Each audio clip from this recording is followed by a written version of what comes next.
दोस्तों, एक औरत लगभग 35 बरस और अपने पति के साथ जाती है कुंभ मेला में। और कुंभ मेला में जाके वहाँ पे गंगा स्नान स्नान करने के लिए चली जाती है। जैसे वो गंगा स्नान करने के लिए उस औरत चली जाती है तो अपने पति से बात विचार करते हैं। दोनों पति पत्नी बात विचार करते हैं और उसका पति कहता है कि मैं पहले स्नान करूँगा।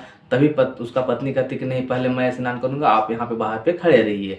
जैसे इस उन लोग का बात हो जाता है दोस्तों, तो वो उसका पत्नी जो है कि 35 साल की उम्र की है, वो गंगा स्नान करने के लिए वहाँ पे चली जाती है और उसका पति गंगा नदी के किनारे खड़ा रहता है। जैसे वहाँ पे नदी में स्नान करके आती है वापस, तो आके देखती है कि उसके पति से वो बिछड़ जाती है। उसका पति उस जगह पे नहीं है, बिछड़ जाती है। तो वो काफ़ी इधर उधर अपने स्तर से ढूंढने का प्रयास करती है। जैसे वो ढूंढने का प्रयास करती है तो उसका पति कहीं उसको दिखाई नहीं देते हैं। तभी वो औरत काफ़ी समझदार थी और पढ़ी लिखी नहीं थी, परंतु वो समझदार थी। तभी वो क्या करती है ना, वो एक दो पुलिस उसको दिखाई देते हैं। वो पुलिस के पास चली जाती है। जैसे पुलिस लोगों के पास चली जाती है तो वो अपनी चौकी पे ले जाते हैं और चौकी पे ले जाने के बाद बोलते हैं कि आप अपना पति का नाम लगातार इलाज करवाते रहिए। जैसे वो इलाज करवाती, लगभग हर 1-2 घंटे में इलाज करवा रही थी उसका पति का नाम इलाज करवाते करवाते उसका पति कहीं भी उसका पति का कुछ पता नहीं चल रहा था। जैसे उसका पति का कुछ पता नहीं चल रहा था और उसका पति का हर 1-2 घंटे में इलाज करवाते जा रही थी और धीरे धीरे ऐसे इलाज करवाते करवाते उसको शाम हो जाता है। उसी शाम को हो जाता है और वो भीगे हुए कपड़े पे ही थी। जैसे ही तो वो करती क्या कि शाम हो जाता, इधर उधर अपने इस तरह से भी ढूंढने की कोशिश कर रही थी वहाँ पे कमेटी के सामने रह कर ही। जैसे अगल बगल इधर उधर ढूंढ रही थी, देख रही थी एक जगह पे साधु बाबा वहाँ पे आग जला के बैठे हुए हैं और वो आग ताप रहे हैं। तो इसको भी ठंड लग रहा था क्योंकि उसके जितना भी कपड़ा था सब उसका पति के पास ही था और कपड़ा पैसा सारा चीज़ उसका पति के पास ही था। जैसे उसका पति के पास सारा चीज़ था तो वो उसके पति के पास मतलब अपना जो भींगी हुई थी ना, तो इसको ठंडा महसूस हो रहा था, ज़्यादा ठंड लग रही थी।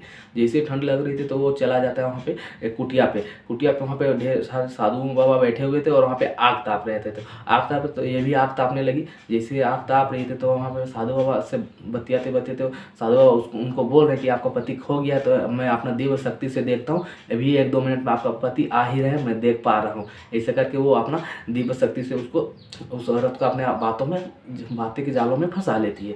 जिससे बातों के जालों में फंसा लेता है वो साधु बाबा, तो उसके बाद वो धीरे धीरे वहाँ पे बैठ जाती है, वहाँ पे आराम करने लगती है। तभी वो क्या करते हैं ना, वो साधु बाबा होता क्या है कि एक साधु बाबा होता नहीं, एक ढोंगी होता है। वो एक दूसरे मतलब कुछ अपना मतलब जानते हैं अभी कुंभ मेला चल रहा है और बहुत सारे ऐसे आदमी लोग का सोच है कि वहाँ पे जाएंगे, इधर उधर से ये करके पैसा कमाएंगे। कुछ चंदन टीका इसे लेके उधर उधर टीका लगा रहे हैं पैसा कमाने के फेरा में।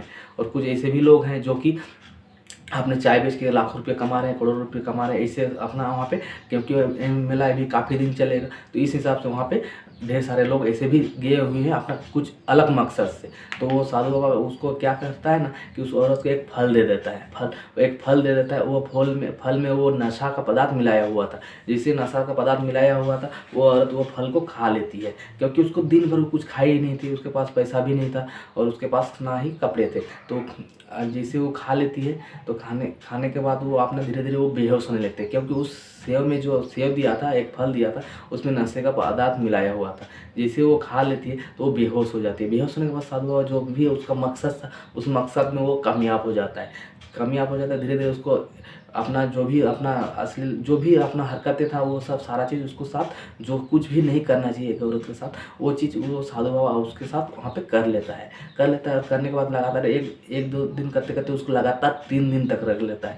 जैसे 3 दिन तक रख लेता है, 3 दिन के बाद उसके बाद कुछ भी होश नहीं आता है। तभी तीसरा रोज क्या किया ना कि ये उसको फिर से वही नशे वाला सेव खिला दिया और वो अपने कुछ काम के लिए मतलब कुछ इधर जानते कुछ उसको चंदन का टीका लगाना है, किसको क्या लगाना है, वो अपना बाहर पे चला गया। तभी उधर से एक रिपोर्टर आ रहे थे। उसको उसका कुटिया का जो दरवाज़ा होता है, पर्दा होता है, वो पर्दा हल्का सा खुला हुआ था। तभी वो रिपोर्टर उसको देखते उस औरत वहाँ पे लेटी हुई है। तभी उस रिपोर्टर भाई लोग को संदेह होता है कि ये औरत इस साधु बाबा की कुटिया में क्यों लेटी हुई है।